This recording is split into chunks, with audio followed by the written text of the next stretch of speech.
Бисмиллахир-рахманир-рахим. Рабби яссир ва ла туассир ва таммим бил хайр.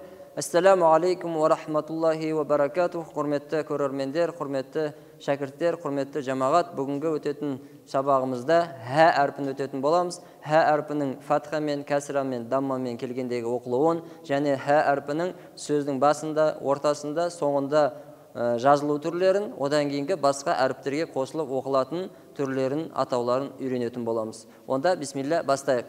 Мынау һә әрпі фатхамен келген кезде һә, және де сөздің басында осылай келеді. Сөздің ортасында және де кәсрамен келген кезде хи, және де сөздің соңында даммамен келгенде ху. Һә, хи, ху. Енді бұл һә әрпі, яғни тамаққа жан алмай шығады. Һә деп. Басқа һә, яумаса хо әріптермен шатастырып алмаңыздар, және де бұл көп кездесетін жағдай болып жатады. Сол үшін һә әрпін көбірек шығаруға көп дайындалыңыздар. Хәб, хәб, хәб, хәм, хәм, хәл, хәл, хуа, хуа, хия, хия, hum, hum, zuh, zuh, aham, aham, wahab, wahab, lahab, lahab, waham, waham, lahum, lahum, bihim, bihim, minhu,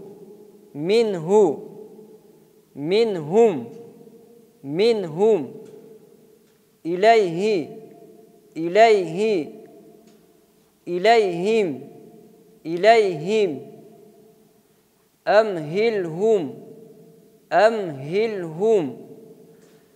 Және де тағы да басынан аяғына дейін бір қайталап өтейік, және де арасындағы әріптердің жазылуын айта кетейін.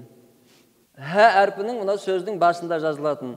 Хәб, хәм, хәл, хуа, хия, хум, зух. Мынау һә әрпінің соңынан келетін түрі зух.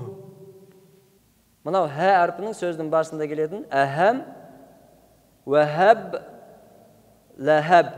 Яғни, міне екінші әріппен жалғанып тұр, екінші, яғни ортасында келетін һә әрпінің бейнесі. Ләхәб, вәхәм, ләхум, бихим, минху, минхум, илайхи, илайхим, әмхилхум.